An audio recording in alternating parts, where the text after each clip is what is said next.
Hi, and welcome. You're listening to the X22 Report. My name is Dave, and this is episode 1536A, and today's date is April 4th, 2018, and the title of the episode is, This is Not About a Trade War, It's About Crashing and Resetting the Economic System. Let's get into the economic collapse financial news. Now, there's been a battle going on who's going to control the narrative as the economy comes down. And today we can see that Trump was out there and he just basically launched a missile at the central bank, at the corporate media, to let them know, no, this is not a trade war. The United States lost this war a long time ago. And what he was actually saying was that this has been going on for a very long time. I am not going to be responsible for the economy falling apart because the central bank, the deep state, and those individuals controlling the United States since 1913, they're the ones who destroyed the economy. And you can tell that he is pushing this narrative right now. We're going to get into that in a little bit later in this report. But let's start off with what is happening in the economy. And this economic system is deteriorating very, very quickly. It's accelerating right now. The housing market is coming down. The U.S. service sector is slumping. We can see that everything is starting to fall apart very, very rapidly. Now, if we look out in Toronto, we see prices of detached houses, they have plunged by $207,000 from a year ago. And sales, they are collapsing right now. And if we go back like 18 years ago, we can see that the Toronto housing market continually moved up and up and up. Actually, it barely dipped during the financial crisis. And what are we seeing today? Well, we're starting to see the whole thing start to fall apart. Home sales in the greater Toronto area plunged by 39.5% in March compared to a year ago. And we see that detached houses, they plunged by negative 46.3%. Semi-detached houses plunged by negative 30.6%. Townhouses, negative 34.2%. Condos, negative 32.7%. And new listings of homes for sale, down 12.4% from a year ago. And this is spreading. We talked about the New York economy, the New York real estate economy, and it's all falling apart. Real estate sales in Manhattan plunged by 25% in the first quarter from a year ago. Sales in the first quarter posted their largest drop in nearly a decade and reached their lowest level in more than 6 years. There were 2,180 sales in the first quarter compared with 2,892 last year. The high end of the market is getting hit the hardest because nobody is lowering their prices. They're keeping them pretty much where they are. And the reason they're doing this is because they don't feel they need to lower the prices just yet. We saw this happen during the 2008 crisis prior to this, where the housing market started to fall apart and people didn't understand what was going on. So they didn't lower the housing prices because they were being told that everything is fine, real estate doesn't go down, and everyone kept the real estate prices to where they were. And then they come to find out later on that they needed to lower their rates because the real estate market was falling apart. And basically everyone was trying to catch the market at this point where the prices were coming down so quickly, they would lower their price by $10,000, but the market came down by $20,000 and they never could catch the market. This is why a lot of people had a very difficult time trying to sell their homes. Now, there is a map, which is the real estate doomsday map, and it covers the entire United States. And there's different portions of it where there's distressed, at risk, mid-tier, comfortable, and prosperous. Now, looking at this map, we can see most of the Northeast, the mid-centralized East, the Southeast. Well, it looks like they're either at risk or distressed.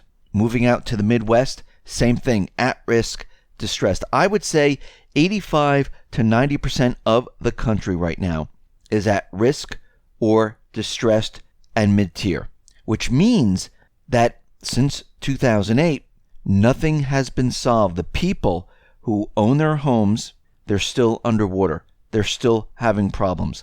Nothing has been fixed as of yet.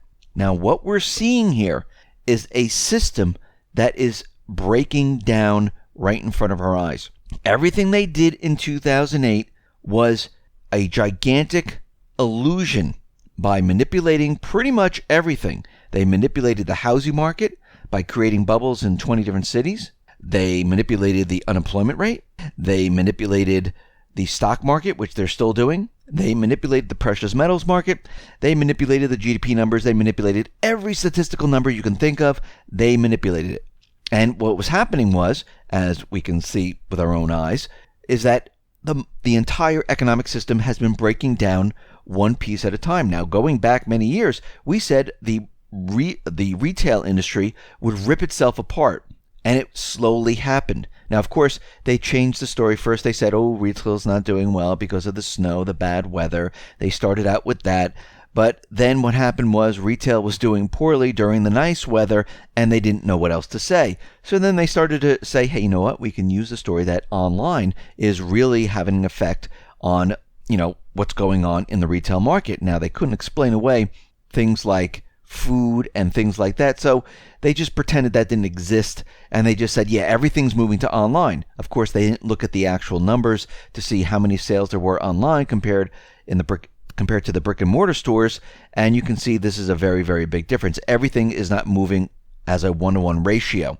And of course, then they blamed it on Amazon. They built Amazon up very, very big to make it seem like everyone is shopping at Amazon, that nobody else has an online presence. Everyone is just going to Amazon, which is not true.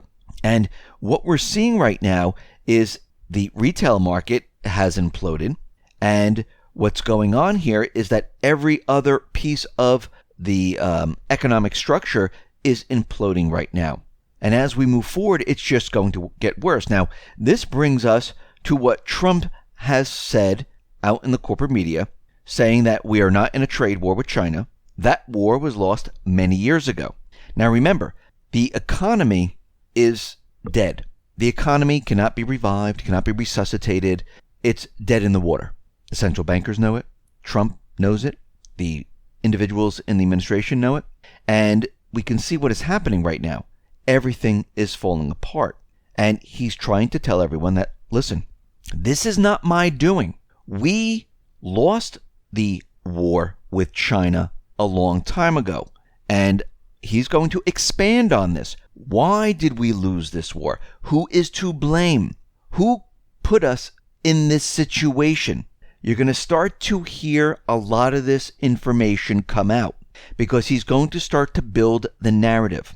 And he's going to say, because of what they've done, we need to be put back on an even playing field. But of course, it's too late already. What he's really doing is preparing us for a reset. The economic system needs to be brought down. It needs to be reset.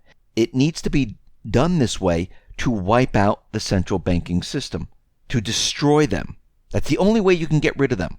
Remember, they're embedded in the system for over 100-something years. And it's not that easy to get rid of them. You just can't say, hey, let's just get rid of them. Because most of the government officials will not go along with it.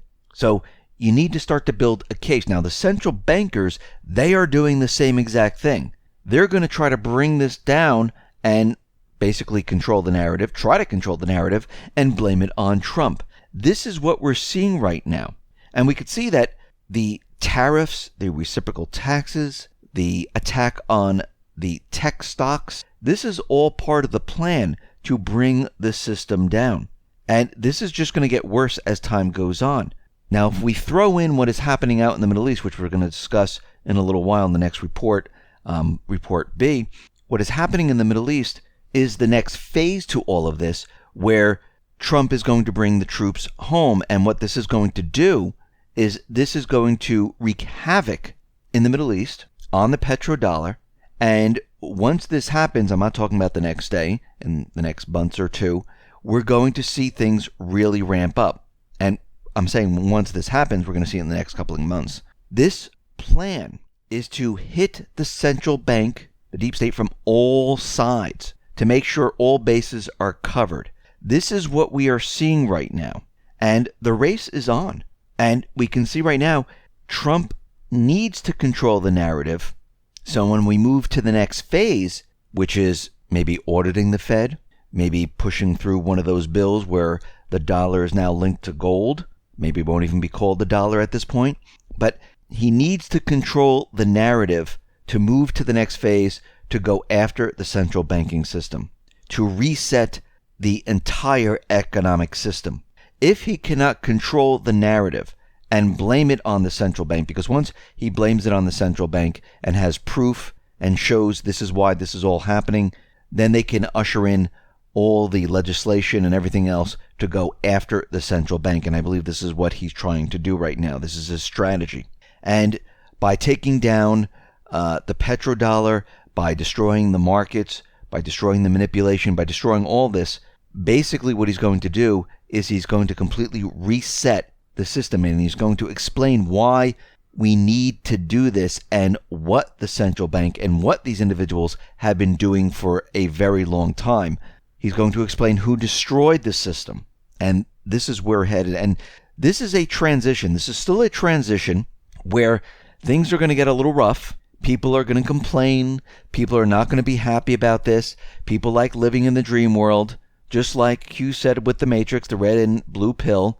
People like the illusion. It's much easier to live in the illusion than to hear the truth, because the truth is hard. The truth is real. Living in an illusion, well, that's easy because you just believe what they say and they continually to enslave you. It's a dream world. And once the truth hits, people are not going to understand what is happening. And this is why he's preparing and laying out the new narrative and trying to explain what has been happening. And this is going to be a build-up over time. So we are going to go through this transition. It's going to be very bumpy, just like we came on to the petrodollar. Now think about going back to 1971. The central bankers, the deep state, they had an entire narrative basically cooked up. Countries or investors were dealing in speculating on gold. We have a gas shortage. This is not our fault. It's other people over there. And this is the problem we have. This is why we need to come off the gold standard temporarily, of course, which is ridiculous because we've been temporarily off the gold standard for 40 plus years. But they made the case. They controlled the narrative. They also told us that, behind the scenes, as we're moving on to the petrodollar, it's going to be very difficult to get oil here, and we're going to see gas lines. We're going to have a credit freeze, and we're going to see inflation. And they continually made up stories that, yes, there's not enough fuel to go around the world. We're running out. There's shortages. We have to conserve. This is why we need the red and green flags. This is why we need to lower the speed limit from 65 to 55, because on a nationwide basis, we can save a lot of fuel because of the fuel shortage. And they made all of this up, and car companies were coming out with diesel engines, smaller cars, smaller engines, because we were moving on to the petrodollar system. But they had the narrative. They controlled it. They made people believe this is what's happening right now. The central bank is getting prepared with their narrative. The Trump administration is getting prepared with their narrative. And right now, he's building the case of why the central bank, those in power, should not be in power anymore. Listen, everyone, thanks a lot for listening. Be well, be safe, and especially be prepared. Thanks a lot.